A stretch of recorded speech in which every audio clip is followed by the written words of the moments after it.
Summer's over, and now's the time to winterize your aircraft and your flight operation. From the National Business Aviation Association, this is Flight Plan. I'm Rob Finfrock with your trusted source for business aviation news and information, coming to you on location at NBAA Base 2022. Now, here in Orlando, as we're recording this podcast, it's currently sunny and a balmy 70 degrees. Basically perfect weather, but up north, they've already seen cold and snowy conditions, much more in keeping with January than October. And that means business aviation flight operations must once again grapple with the realities of winter and how it can mess with our flying plans and our aircraft. For tips on dealing with the challenges of winter, I'm pleased to welcome today a panel of guests who are very familiar with cold weather operations. Ed Mursko is Manager of Maintenance for 3M Aviation. Ryan Rattel is a pilot and subject matter expert for Advanced Aircrew Academy. And we'll begin with Chris Bain, Manager of Global Aviation Maintenance for John Deere. Chris, what are some steps you take in your operation when the forecast starts turning colder? We start putting the collapsible crates in the back so that the crews have a way of getting water and pop that we carry on board for stocking the galley off the airplane if they're going to be sitting in freezing temperatures. Of course, we do a pretty good review of the winter ops procedures as well, and that just kind of gets everybody's mindset working towards winter weather. Do you take any special steps to prepare aircraft systems to deal with winter weather? Airplanes are designed to work in, minus 70 temperatures in flight. So the biggest thing is protecting the potable water systems and the lavatory and toilet systems when they're on the ground. So those things are designed already to be purged in freezing weather. So just being familiar with the procedures is number one. Ed, you already have snow on the ground up in St. Paul, Minnesota. What steps did your operation take to prepare for cold weather operations? The things that we encounter most is there's a change of risk as far as maintenance operations and flight operations just at home base. Moving snow, moving the aircraft on snowy ramps, de-icing the aircraft. It introduces a whole new level of risk that you really have to be aware of and be prepared to manage. Ryan, what steps do you take when preparing to operate an aircraft in winter weather? And can you tell us about some of the resources you use when planning a flight in winter conditions? It begins with doing the homework a few days before the flight. If you know your city pairs that you're going to be flying to, you can call the FBO up ahead of time. And, if there's a chance of some winter weather going through those locations, you can ask the FBO, hey, what specific brand name fluids have you purchased for this upcoming winter season? Do you have a de-ice truck? What type of services do you have available at the airport? And just get a better idea on when you're away from home base, the available tools you have at your disposal. Through the spring, summer, fall season, most likely are not using some of the OEM's cold weather manual procedures. So a good opportunity to review that and dust the cobwebs off of some of those less used checklist items. More in just a moment. But first, this word from NBAA. NBAA Flight Plan listeners, your podcast is ready everywhere. You can download it from iTunes, ask your smart speaker to give you a listen, or hear it in any car with Apple's CarPlay. NBAA Flight Plan, available anytime, anywhere. We're back now with Chris Bain, Ed Mursko, and Ryan Rattel, and our conversation about preparing your flight operation for winter weather conditions. Ryan, how might flight crews work with the maintenance side of their flight operation to prepare an aircraft for the winter or lay out a game plan on operating the aircraft during these conditions? Every flight department's unique. I know of some flight departments where maintenance will coordinate with the crew ahead of time and perhaps anti-ice the aircraft in the hangar. So that it has that type 4 on the surface before it gets pushed out into active ground icing conditions. Or it could just be as straightforward as items to take off the airplane and having a place to store them. The aluminum cans, if frozen, would definitely spill their contents all over the cabin. Other items such as the AED, making sure that gets off the airplane so that the batteries don't freeze over so it's always ready to work. So there's always a lot of small little things that can be done. Some good flight departments will have a checklist that'll help remind them of those things as the season rolls around. That's a great point about the automated external defibrillator, or anything really powered by batteries on the aircraft. That's something you might not think about until it's too late.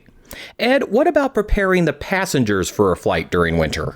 Applying the Type 4 in the hangar, we've started doing that maybe 3 years ago, and that's really been kind of a game changer for us as far as winter ops. I think it takes a lot of the stress out of a departure on a snowy day. When it's snowing out, we have a heated Type 1 truck, and the holdover time is so short. Everybody was in a rush to get the passengers on, get the aircraft de-iced out on the ramp, and then they only had so much time to get off the ground. And I think when you rush, that lends itself to making mistakes, where the Type 4 now, we have to coordinate and pre-fuel the aircraft the night before the weather hits, because you can't apply it when the aircraft's wet. But being able to apply the product in the hangar, they could board the passengers in the hangar, we push the airplane out, and they can take off. They have plenty of holdover time. In addition to that, you use a lot less product. I think when to de-ice an aircraft, depending on how much snow it has with a Type 1, it's over 100 gallons of fluid applied to the aircraft. When you're applying the Type 4, I don't know, we probably use maybe about 20 gallons on the aircraft. So it's a lot more friendly to the environment. And a lot friendlier to the budget too, I'd imagine. Chris, what else do you do at your operation? A lot goes into the briefing ahead of time, and we even have a little online tool we use to give notes on briefing times, people who are be involved in the briefing prior to the flight. That's how we talk about if we're going to do the anti-ice in the hangar. We use the same type of, Type 4 fluid. We actually use like a generic Type 4 in the hangar, and we'll apply that before the airplane ever goes outside, which is like what Ed said, it takes a lot of the drama out of the departure, when there's actually a light snow or something, actually weather event actually happening. So that's a huge savings to talk about those things ahead of time. Brief about your destination, how cold it's going to be. Are we going to purge the water, or are we everything? Or are we just going to purge the lines and leave the water in the tank? So, the cold weather ops manual has some good guidance on, how cold it can be to actually leave the water in the water tank and purge everything else. Those are all good discussions we have during the pre-flight briefing. That's something else I might not have thought about, really, of getting that water out of the line so it doesn't freeze on board and really cause some problems. Yes, significant problems and significant expense to fix it. Indeed. Now, Ryan, let's say you're in the air and heading to your destination. The forecast might have already indicated to expect winter conditions on arrival, but you've just received an updated weather report and it's looking even worse. How can you adapt your plan in response to changing conditions, and what tools do you use in making that decision to continue on or perhaps reroute to an alternate? Your question immediately brings me back to the accident in Chicago Midway back in December 2005. And that was the real catalyst that had the FAA take a real close look at the time, current procedures on how the flight crew is evaluating their destination landing performance. And the FAA came together and formed that TALPA ARC committee, the Takeoff and Landing Performance Assessment. Basically, they restructured the way runway conditions are being reported to the flight crew using the RCAM matrix. And one of their big key points they were driving home, which is highlighted in a SAFO, it's been since revised. The more current one is 1609, wanted the flight crew at the top of descent to take a second look at their performance using the most current updated weather and recalculate their landing performance and make that go, no-go decision. If the weather has gotten worse and the reported braking action on the runway, do we actually have the field length, the landing distance available to stop on the runway? And if not, you need to be ready with that plan B and divert to your alternate. A lot of changes have come from that, and I think all for the better. And it's always good to review that coming into the season. Ed, how else can cold weather affect the aircraft itself? They don't like to be sitting unpowered in cold weather. Once you get them powered up and in their running state, they're fine. But it's when you leave them overnight someplace and you don't prepare them, like blowing out the water systems and taking all the freezable stuff off the aircraft. The only other thing that we see is sometimes we've had problems with drain masts not working, and you build up ice on the side of a drain mast and it flies off and hits the side of the aircraft. We've dented an inlet cowl from ice coming off the forward drain mast. A big chunk of ice came off. So you will incur damage just from ice flying off the aircraft. Yeah, you'll see some unusual things, when you do a start in really cold weather. I can recall starting in 25 below weather on a G5, and you'll actually see messages that you've never seen before. When the engine actually starts, it'll have a core temperature message. It takes about a few minutes for that core of that engine to heat up to a level where the EEC says it's okay, to operate. So there's a lot of things. Valves sometimes can act sticky, when it gets cold. You just think about your car. It's the same kind of thing. After it's sat out in the cold weather all night, things just don't want to open and work, like they normally do. So you have to be patient. I know the screens in the cockpit, the avionics, they don't recommend powering those up when it's 40 below. They want you to get that cabin warmed up before you power up some of those screens. So yeah, there's a lot of little things like that can come up. And that's something else that might catch crews unaware if they aren't checking that cold ops manual. Do you have a particular story, Chris, of a time when cold weather caught you by surprise, or perhaps another crew? We had a situation, actually it was a visiting aircraft on our ramp a number of years ago. They came in and they parked the airplane, and they set the brakes, and then they left the airplane for 4 or 5 hours, and then they came back out, they got it fired up, and their people got on board, and they went to leave, and the brakes were frozen. It was 0 out, and those brakes had set, like that for 4 or 5 hours, and they had to use almost takeoff power to break that free. So those brakes will freeze on the ramp just if you leave them set. So I think that's in the cold weather ops manual as well. You're better off just don't set the parking brake, just chalk the airplane and let it cool off that way. And don't wet wash your airplane in the winter. Oh, wow. Excellent point, Ed.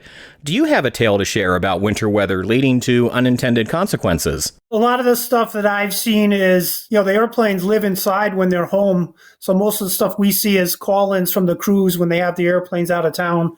But they get anything from one of the engine fire bottles will read low and they'll get a low pressure indication.